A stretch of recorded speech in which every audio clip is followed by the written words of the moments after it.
Bonjour, c'est l'emploi par le net. Objectif emploi, professeur des écoles.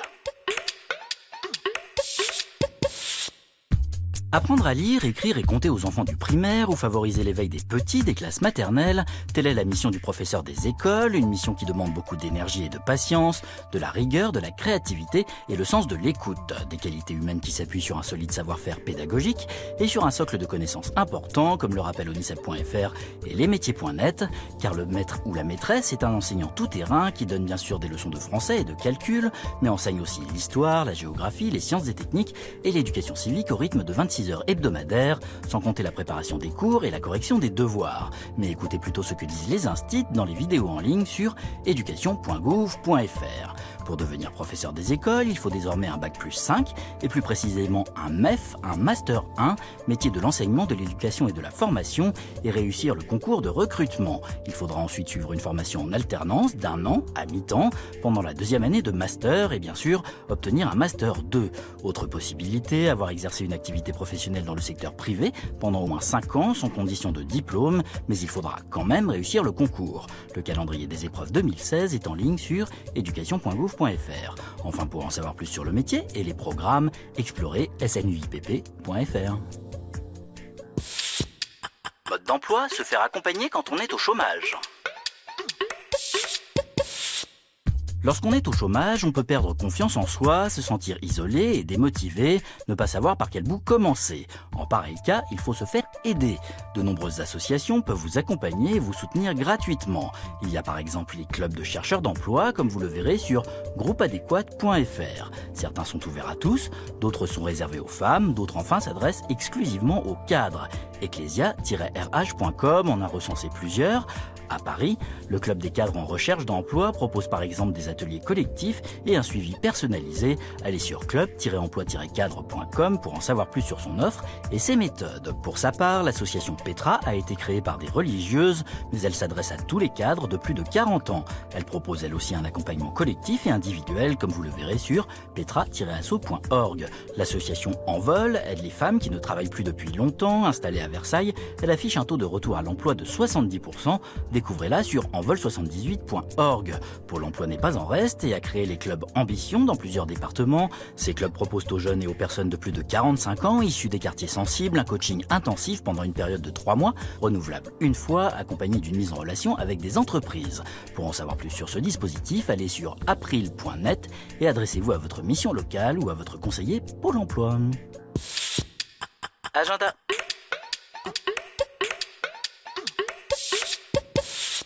Si vous habitez la banlieue de l'Est de Paris et que vous recherchez un emploi, sachez qu'un événement vous est spécialement consacré. Il s'agit du Carrefour de l'emploi de l'Est parisien. Il vous attend ce jeudi avec vos CV à Nogent-sur-Marne. Toutes les infos sont sur carrefourdelemploi.com. Objectif emploi, responsable de la sécurité informatique. Pirates, espions et virus en tout genre sont capables de causer des dommages considérables au système informatique et à la sécurité des données des entreprises privées ou des services publics. Ils doivent toutefois compter avec un adversaire redoutable et résolu, le RSSI, autrement dit le responsable sécurité des systèmes d'information. Comme l'explique Nicolas dans la vidéo en ligne sur onicep.fr, ce professionnel étudie le système d'information dans sa globalité et définit une politique générale de sécurité. Il teste les vulnérabilités du système, met en place une architecture et des protections efficace et veille régulièrement à ce que le réseau ne présente aucune faille. Comme le souligne CIDJ.com, il doit aussi sensibiliser les collaborateurs de l'entreprise aux enjeux de sécurité. Cet aspect pédagogique de sa fonction est très important. La sécurité des données constitue un enjeu stratégique pour de nombreuses entreprises, y compris pour certaines PME. Le budget sécurité augmente d'ailleurs 3 fois plus vite que les autres postes liés aux nouvelles technologies. Le RSSI est donc devenu un spécialiste très recherché, y compris dans la fonction publique. Lisez par exemple le témoignage de Mourad, qui travaille pour le ministère de la Justice sur zdnet.fr où vous trouverez aussi une fiche métier.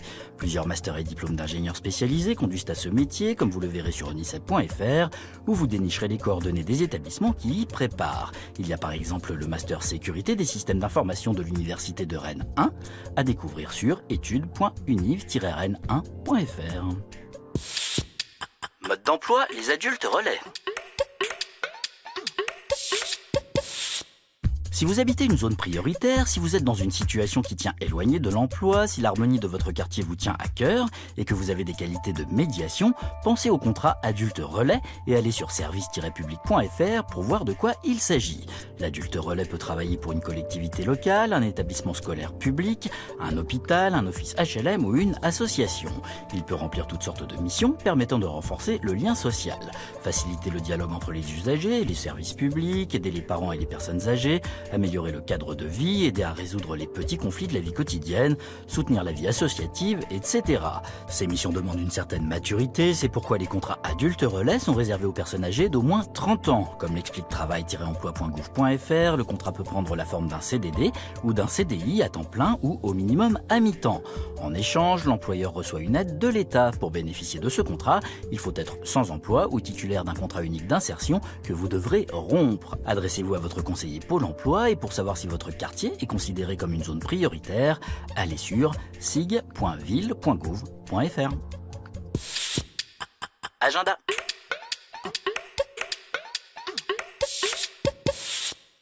Si vous êtes à la recherche d'un emploi dans la région d'Évreux, en Haute-Normandie, ne manquez pas le rendez-vous organisé par Pôle emploi. Tous les secteurs d'activité de la région sont concernés. Il se tiendra après-demain jeudi à Évreux. Toutes les infos sont sur pôle-emploi-événement.fr. Objectif emploi, technicien de forge. Rails, portières de voitures, pièces d'avion, rien n'est trop grand pour le technicien de forge, spécialiste des grosses pièces métalliques. Il travaille sans marteau ni enclume sur de gigantesques machines informatisées, ce qui n'empêche pas la tâche d'être délicate, comme l'explique Fabien que vous rencontrerez sur lesmétiers.net. Une erreur de température, un réglage approximatif de machine, un geste mal contrôlé peuvent en effet être fatals aux fragiles alliages métalliques. Il faut donc être méticuleux, très attentif, à l'écoute des conseils des techniciens expérimentés et savoir gérer une équipe. Sur onicep.fr, faites la connaissance de Jacques, technicien méthode dans l'industrie aéronautique. Pour accéder au métier très demandé, il faut prévoir un BTS ou une licence pro. Vous trouverez les coordonnées des établissements qui préparent à ces diplômes sur ce site. Pour en savoir plus sur la profession et le secteur, sur l'histoire, plusieurs fois millénaire de la forge, sur les techniques et les innovations technologiques, explorez forgefonderie.org. Vous y trouverez aussi tous les chiffres clés, des témoignages et des offres d'emploi. D'autres propositions vous attendent également sur pôle-emploi.fr. Création d'activités mode d'emploi, vendeur à domicile indépendant. Produits de beauté, beaux livres, accessoires pour la maison, lingerie, le VDI, vendeur à domicile indépendant, propose toutes sortes de produits et services au domicile des particuliers. Il démarche ses clients en faisant du porte-à-porte ou en organisant des réunions de consommateurs à domicile. Comme vous le verrez sur service-public.fr, il ne doit pas être confondu avec un télévendeur, il ne travaille pas à distance et n'a pas le droit de prospecter par téléphone ou par Internet. Comme l'explique fvd.fr, le site de la Fédération de la vente directe, d'un point de vue juridique et fiscal, le VDI est un indépendant, achète ses produits à une entreprise avec laquelle il signe un contrat, mais celle-ci ne peut lui imposer ni horaire, ni secteur géographique, ni clientèle spécifique, ni quota de vente. Le VDI travaille comme il veut, quand il veut, et se rémunère au pourcentage des produits vendus. L'entreprise doit lui racheter les produits non vendus pendant 1 an. Il peut travailler pour plusieurs entreprises à la condition qu'elles ne soient pas directement concurrentes. Ce statut peut convenir aux personnes qui débutent ou qui recherchent une activité occasionnelle et peu contraignante. Si vous dépassez un certain seuil de revenus annuels pendant 3 années consécutives, vous devrez toutefois vous inscrire à un registre professionnel et devenir soit commerçant, soit agent commercial. Vous en saurez plus sur ursaf.fr où vous trouverez un dossier clair et complet sur les droits et obligations du VDI. Vous verrez que contrairement aux auto-entrepreneurs, il bénéficie du régime de sécurité sociale des salariés. En revanche, il ne paie pas de cotisation chômage et ne perçoit donc aucune allocation en cas d'arrêt de son activité. Agenda.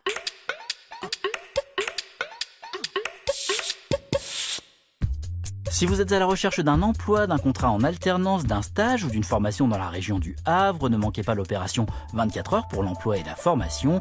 Il y aura 500 postes à pourvoir. Elle se déroulera le 1er octobre au Havre. Toutes les infos sont sur 24h-emploi-formation.com. Objectif emploi, jardinier paysagiste. Si vous aimez travailler en plein air, dans un cadre agréable, jamais au même endroit, dans un secteur qui recrute, pensez au métier de jardinier paysagiste.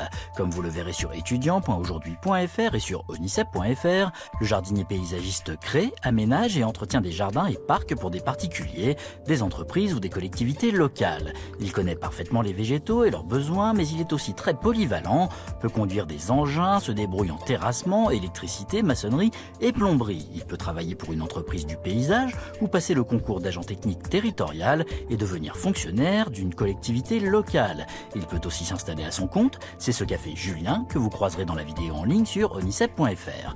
Côté diplôme, prévoir un bac pro ou un BTSA aménagement paysager.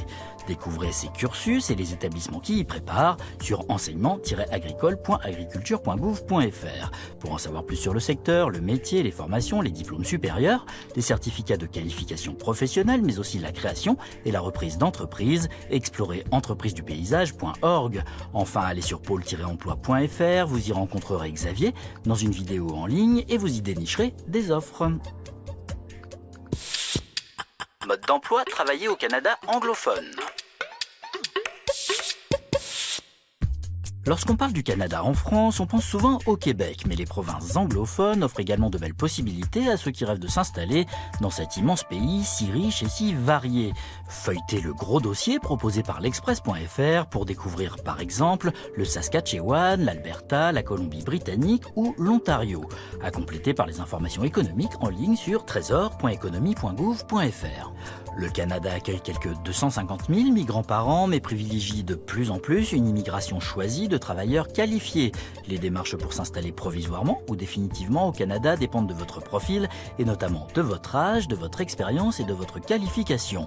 Il existe notamment une voie d'accès express pour les travailleurs répondant aux besoins de l'économie nationale et aux besoins spécifiques de telle ou telle province.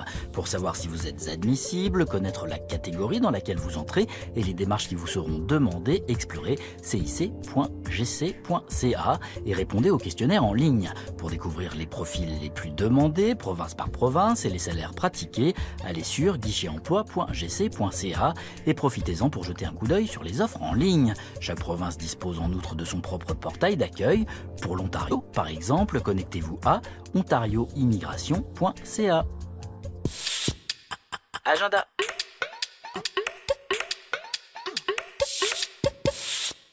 Ne quittons pas tout de suite le Canada. Si vous voulez en savoir plus sur les possibilités d'emploi dans tout le pays, inscrivez-vous dès maintenant aux journées Destination Canada. Elles se tiendront du 17 au 19 novembre à Paris. Toutes les infos sont sur destination-canada-forum-emploi.ca. Bon, retrouvez cette émission et les adresses de tous ces sites sur france5.fr.